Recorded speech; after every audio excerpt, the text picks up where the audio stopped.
Hey, what's up, everybody? Chris here, and I wanted to talk today about my most disappointing movie of 2022. So, there's actually a runner up that I'm going to throw into the mix here instead of just jumping right into that one specific movie.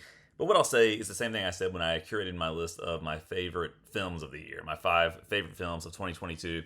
This is, of course, completely subjective, right? I mean, everybody's going to have their different take on what disappointing means. For me, it's a movie that I really had high expectations for, but just completely, in my view, fell flat. There wasn't really a whole lot redeeming about it, that sort of thing. So let's jump right into this. Hey, as always, if you're enjoying this content, please be sure to give the video a thumbs up and please be sure to subscribe. I'm on my way to hitting 500 subscribers, which in YouTube land is not, a super huge number, but it's a goal that I've got in the immediate future before we jump, hopefully, eventually to 1,000. So again, I really appreciate your support.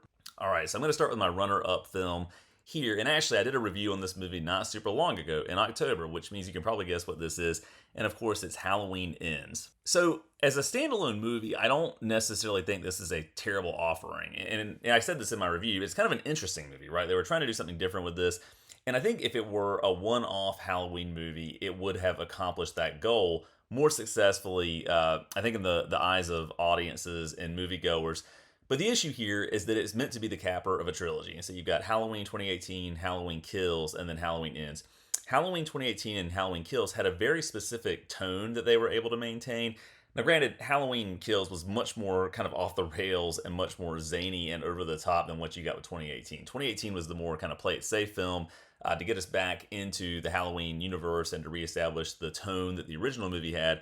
Halloween Kills just sort of amped everything up a notch. And it did have a lot of great things about it. The flashback scenes I thought were amazing in that movie. But what I liked about Kills is that it really started to probe the question about why Michael Myers is immortal. Why can't he be killed? And so as we got closer to the conclusion of that movie, that became sort of a center stage focus of the characters. My assumption then was that Halloween Ends was going to finally try to answer that question. Now, the worry there is that when you take away that mystery, right, it might take away some of the terror associated with Michael Myers. It might make him way less scary than was the case. But I like that they were willing to sort of probe this and examine this a little bit. And again, because it was such a centerpiece of conversation at the end of Halloween Kills, I really thought we were going to get some exploration of that.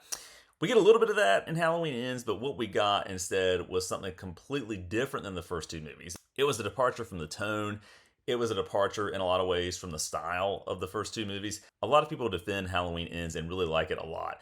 Again, I don't think that it's necessarily a bad movie, but I do think it's a disappointing movie in the sense that it did not end the trilogy very well at all. Who knows, when I get some distance between this movie and the other movies in this trilogy that David Gordon Green has assembled, I might feel differently about it, but as it stands now, it's my runner-up. It was a very disappointing movie for me. I didn't think it was a complete disaster in any way, shape, or form, but I also don't think it did what a lot of people hoped it would do. And because of that, for me, it ultimately, even though it had some interesting things happening in it, just kind of fell flat. And so now I'm going to go ahead and crown my most disappointing film for 2022, and that is Jurassic World Dominion. I really liked the first Jurassic World movie. I thought, again, like Halloween 2018, it was one of those movies that kind of took us back to Jurassic Park a little bit. Obviously, nothing is going to hold a candle to the Steven Spielberg original film. I mean, that is just a masterful piece of science fiction action filmmaking. It's just a standalone movie. But Jurassic World did a good job of kind of taking us back to that world with a fresh set of eyes, especially after Jurassic Park 3 and the way it kind of waffled a little bit, which I actually like Jurassic Park 3. That's not, I don't think, a terrible movie at all. I think it's kind of a bad rap. I think if people go back and revisit that, they'll find that there's a lot to like there. But then we got Jurassic World Fallen Kingdom, which kind of like Halloween Ends was kind of a departure for what we would expect with a Jurassic Park movie or a Jurassic World movie. But it still did a lot of things right. It changed the setting, from what we're used to, at least for the second half of the film. The first half was definitely much more of a traditional action movie, that sort of thing. I didn't hate that movie either, but it did feel at that point a little bit repetitive. It didn't feel like, especially as we got into the final, act or the final few scenes of the movie, that it had run out of ideas to a certain extent. But it wasn't awful, and it set up a really interesting premise, which was, what if all the dinosaurs just got out into the world, and they were just there with people, and they could do whatever they wanted? And even some of the comments from Colin Trevorrow, who directed the original Jurassic World and then this new movie, Jurassic World Dominion, seemed to really set up that idea. I can remember him saying in interviews and that sort of thing, what I get excited about is the idea of someone just being out in the woods camping and they stumble upon a dinosaur, or a dinosaur stumbles upon them, right? And even some of the promotional videos where a T-Rex goes through a movie drive-in, that kind of stuff, seemed to set up the idea that we were going to get a lot of that type of thing in this movie. Really, though, weirdly, we didn't get much of that at all. What we got was really, I think, not super well executed action sequences. There were some, again, some not terrible ideas sort of thrown into the mix here. I mean, they explored some things that had been talked about and I think curated well in Jurassic World Fallen Kingdom.